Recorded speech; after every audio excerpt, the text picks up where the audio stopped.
Sa bayan ni Juan, kapag tag-init, talaga namang pagpapawisan sa init. Kaya sa bawat kanto, may nagtitinda ng halo-halo o naglalako ng sorbetes na pampakul. Kapag tag-ulan naman, buhos kung buhos, kaya ang kliba nakakakilig dahil lumalamig. At sa panahong halos nalulunod na sa ulan ng lahat na nagdudulot pa ng madalas na pagbaha. Ang comfort food na laging hanap ng mga Pinoy, sinigang o sinabawan.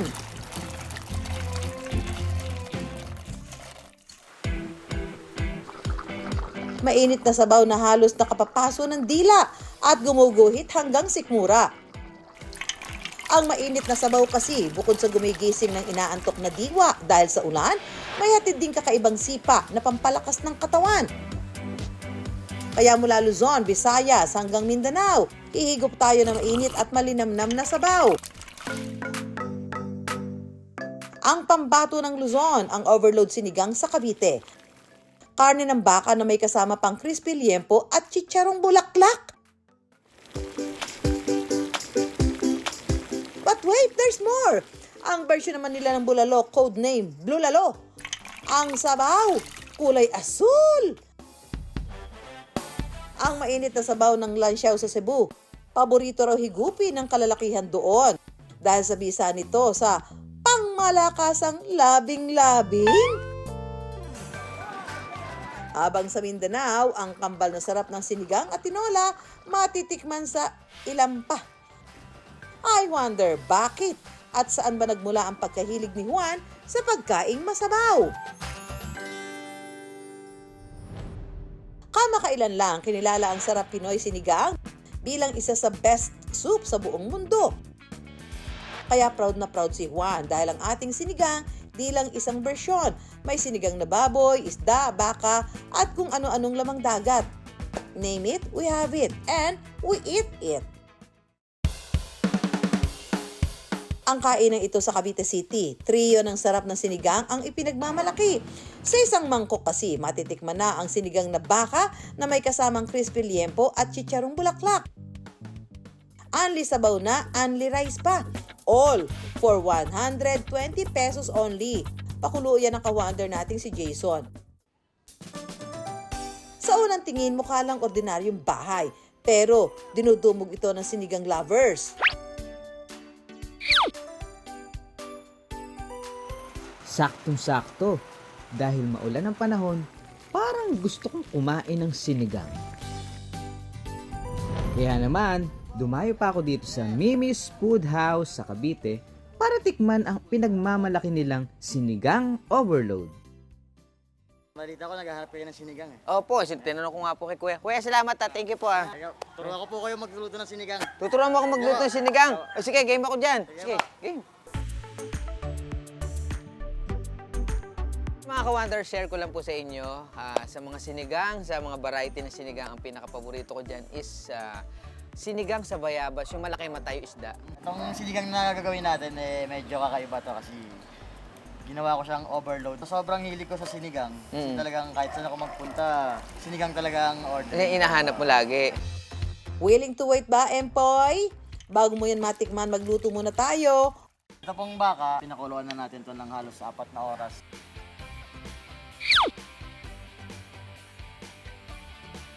Pag ba naglalagay ka ng sibuyas tsaka kamatis, naka-inhale ka o naka-exhale? Pwede naman pang mag-inhale tsaka exhale. Ayun, tama naman.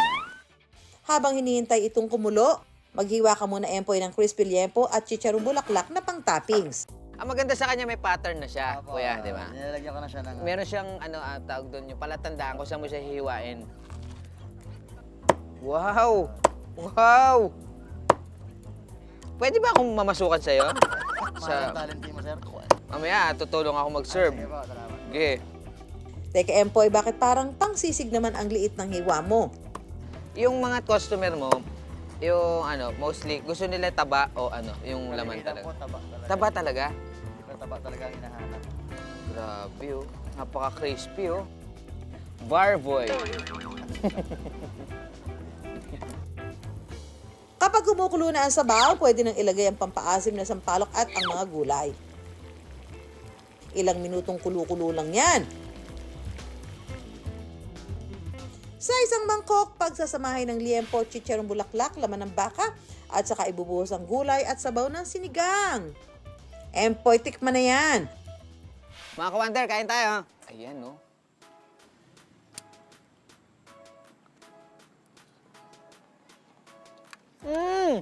Lalagyan natin ito. Itsyong kawali. At ito, baka. At gulay. At chicharong bulaklak.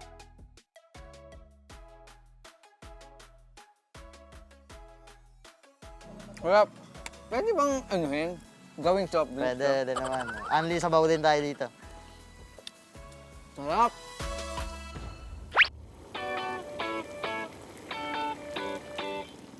Pagpatak na alas 5 ng hapon, nagbubukas na ang kainan ni na Jason. Okay. Ready? Okay. Ito na po ang inyong order. Kaya na po ang beef sinigang. Extra rice, kuya. Extra rice ka. Okay, extra rice si kuya. Extra rice. Extra rice, please. Ang tulay na. Extra rice. Alright. Okay, selfie. Kamusta po yung lasa? Masarap. Masarap? Naubos ko na nga eh. Oo nga, parang ano ka na, no? Mga tatlong talyasi ka na. Wala ba may high blood po sa inyo? Ikaw? Licho kawali here. Joke lang. I wonder, paano nga ba naging sinigang lover ang mga Pinoy?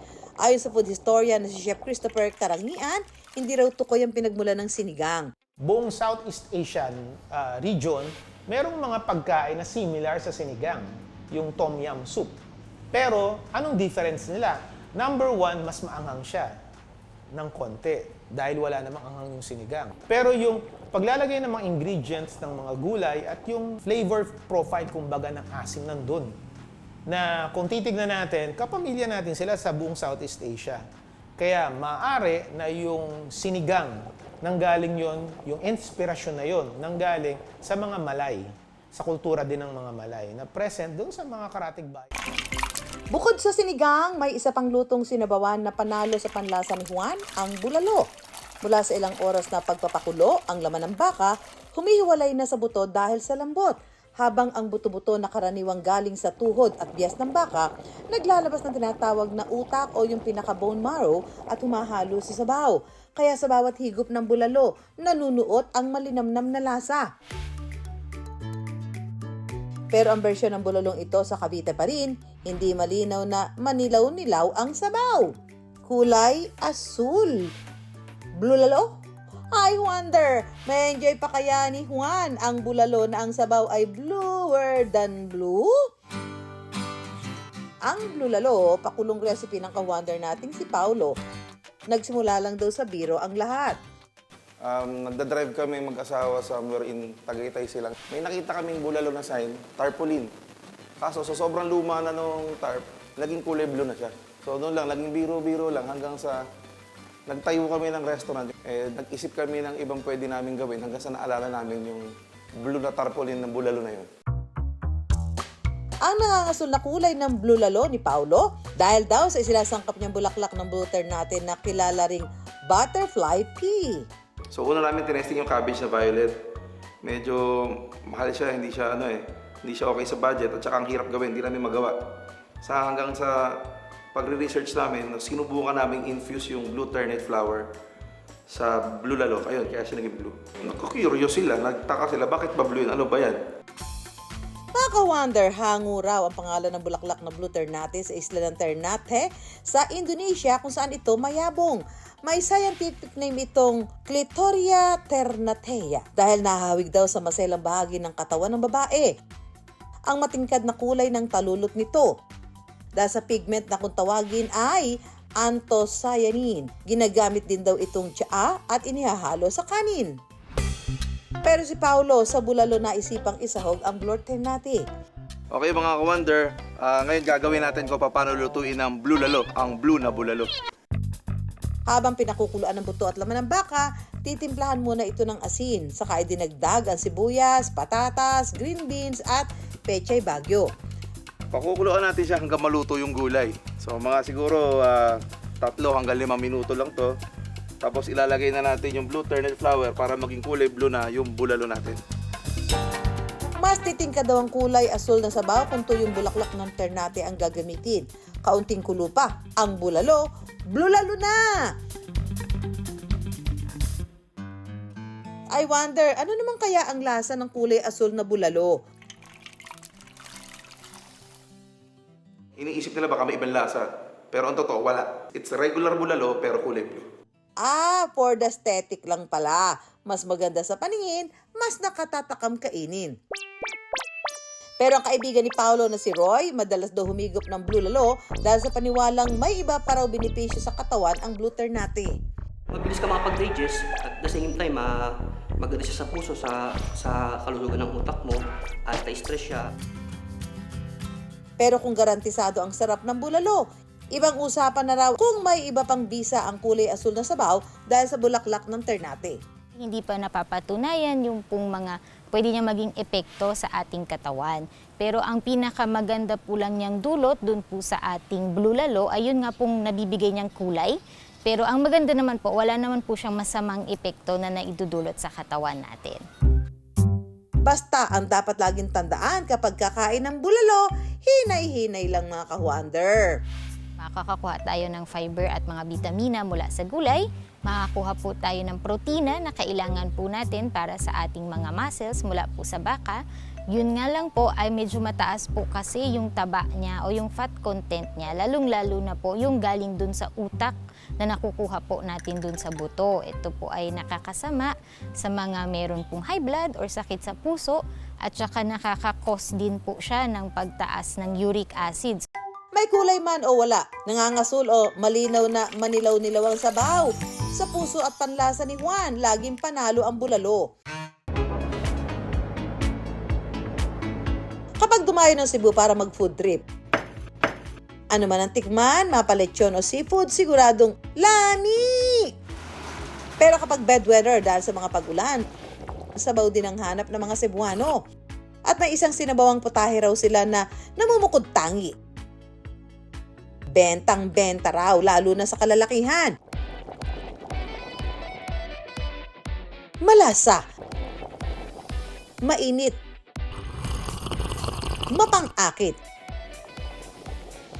Isang uri ng sabaw na hindi lang basta pampainit ng tiyan. Tila gumigising din daw ng natutulog na damdamin. Ang lansiaw, hango. Sa salitang Hokkien na lansiaw, ibig sabihin sa salita natin, ari ng lalaki. Sabi ng ilan, isang higop pa lang, parang may dumadaloy na kuryente sa katawan. Kakasaka ba sa lansiaw?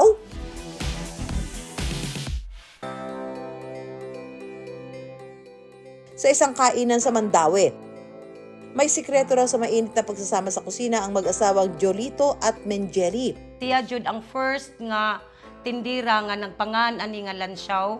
Mao na jud na since high school pa ko. Hangtod nga mao na jud ang among namatan, mao na sad jud ang among nasunod sa among ginikanan.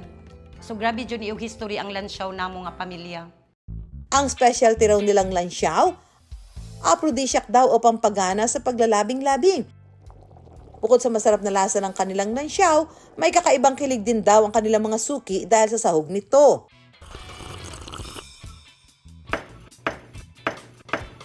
Dahil ang primerang sahog daw ng kanilang lansyaw, itlog sa baka o ari sa baka.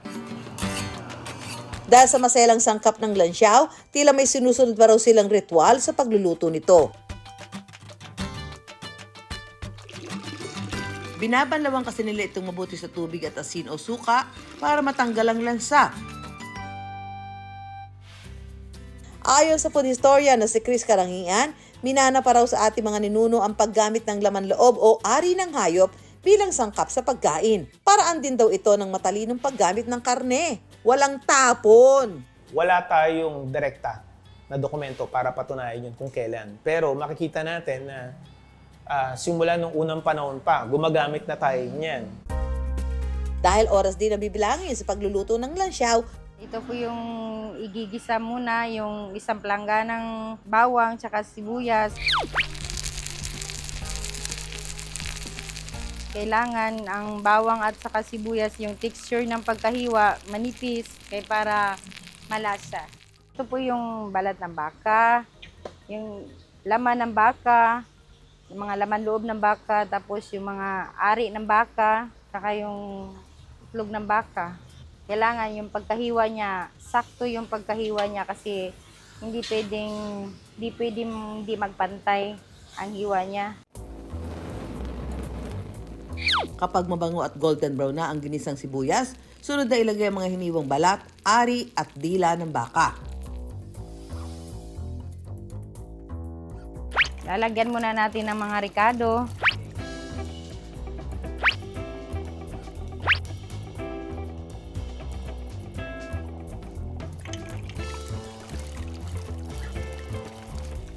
Pakukuluan ito sa apoy ng 3 hanggang 6 na oras. Patience is the key, mga ka-wonder!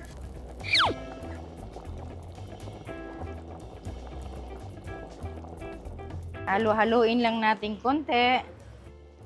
Sadyang amatyagang maghintay, may masarap na sabaw na matitikman.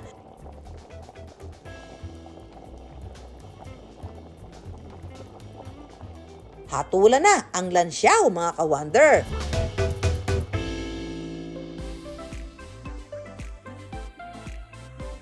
Lami siya ba? Mag 10 years na ako magsuki nila. Makrema ang lansyaw.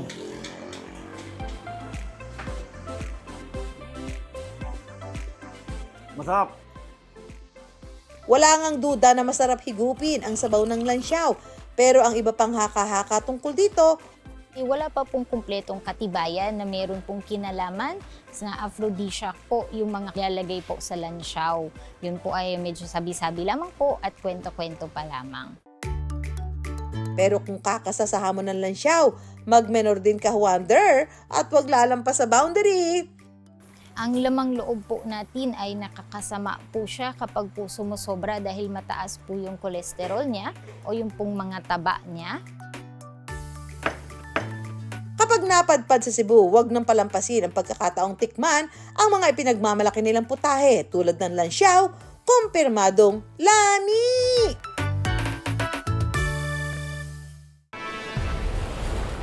Ang pinakamainit ngayong balita mula Mindanao, may nagaganap daw na sagupaan sa Basilan. Labanan ng pinakamasarap na sabaw. Team Tinola ka ba o pangkat sinigang? Kung di makapagdesisyon kung saang kampo kakampi. Pwede naman daw pagsamahin ng lasa ng mga sinabawang putaheng yan. Sa 2-in-1 na kombi sarap ng ilampa, ang paghahain nito, tradisyon na raw ng pamilya para sa mga taga-Basilan. Sa mga lugar gaya ng Basilan, Sulu at Tawi-Tawi, kilala ang ilampa na uri ng maliit na isda na tila dilis o bolinaw ang itsura. Kasi po, ang kasabihan sa amin, bisan nagay tuped si isine, bang tuped si loho. Ang ibig sabihin po noon, kahit hindi magkasya sa laman, basta't may sabaw, pwede na yon. Ang yummy, masarap talaga, ang masim-masim. Sa unang tikim, malilito raw kung tinola o sinigang. Dahil may kumakagat na asim ng kamyas ang lasa. Tulad naman ng tinola, may pampalasa rin itong luya at tanglad. Pwede rin gumamit ng karne ng manok o baka. Pero para sa pamilya ni Sulaiman Usman, isda ang legit na sangkap para sa ilampa. Hindi lang daw ito basta ulam para sa kanya. Kwento rin daw ito ng kanyang kabataan at ng mga aral na pamana ng kanyang ina. Nung binata pa po ako, yung nanay ko ang nagluluto sa amin. So siya ang nagluluto ng ilampa. Hanggat sa ako na ang gumagawa, ang alaala pong pumasok sa aking isipan. Yung nanay ko po na nagturo sa akin nung malakas pa ang katawan niya. Ang sabaw ng ilampa, pinaiinit daw pati ang samahan ng kanilang pamilya at komunidad. Ang ilampa po ay talagang special sa amin, lalong-lalong na po sa aming tribo. Bahagi raw kasi ng kultura ng tribong Yakan ang pagluluto ng sabaw ng ilampa. Ito na po yung mga nabili nating isda. Lilinisin natin po ito. Hati-hatiin daw ang kamyas para lumabas ang natural nitong katas at asim. First, ang ilagay natin ay yung tanglad.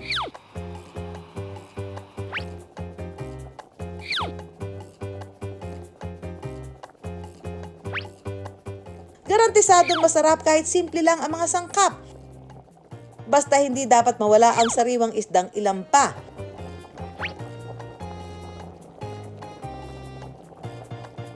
Luto na ito. Pwede natin itong tikman. Ang pampatong sabaw ng mga taga-Basila na ilampa, higit pa sa sabaw na inihahain sa hapag. Ang bawat higop daw nito, nagsisilbing paalala at pamana na mananatiling buhay sa mga susunod na henerasyon. Ito ay simbolo ng pagmamahal, pagkakaisa at pagmamalasakit sa kapwa. Sa bawat sandok ng ilampa, maaalala natin ang ating mga ninuno at ang kanilang mga tradisyon. Kaya, husgahan na natin ang lasa ng ilampa. Tikiman na! Masarap talaga itong sabaw na sinigang, masim-masim.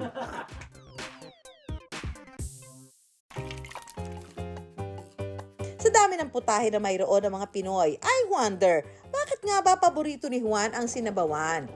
Maraming dokumento na nagpapatunay na kahit noong unang panahon pa, part na ng kultura, tradisyon at kulinarya nating mga Filipino, yung kain ng mga pagkain may sabaw.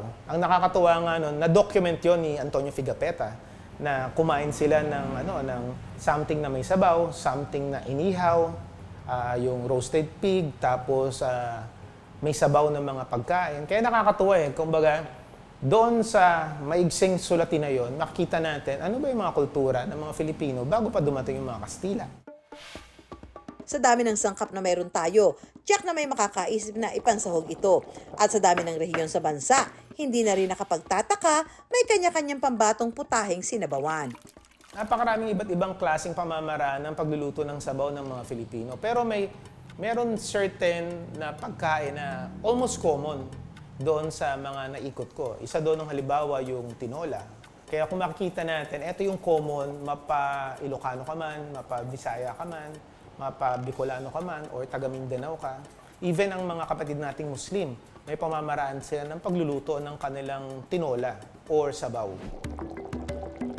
Mula Luzon, Visayas hanggang Mindanao, tradisyonal na lutuin man gaya ng lansyaw ng Cebu at ilampa ng Basilan, o level up sabaw with a twist gaya ng sinigang overload at blue lalo ng Cavite, sa bawat higop ng sabaw, wow na wow at home sa sarap. Ano mga ka-Wonder, kung may mga topic po kayo na gustong pag-usapan, mag-email lang po kayo sa iwondergtv@gmail.com. Ako po si Susan Enriquez. I-follow niyo po ang aming mga social media accounts. Ako po si Empoy Marquez. Paano po magkita-kita po tayo tuwing linggo ng gabi sa GTV at ang mga tanong ni Juan, bibigyan namin ng kasagutan dito lang sa I Wonder!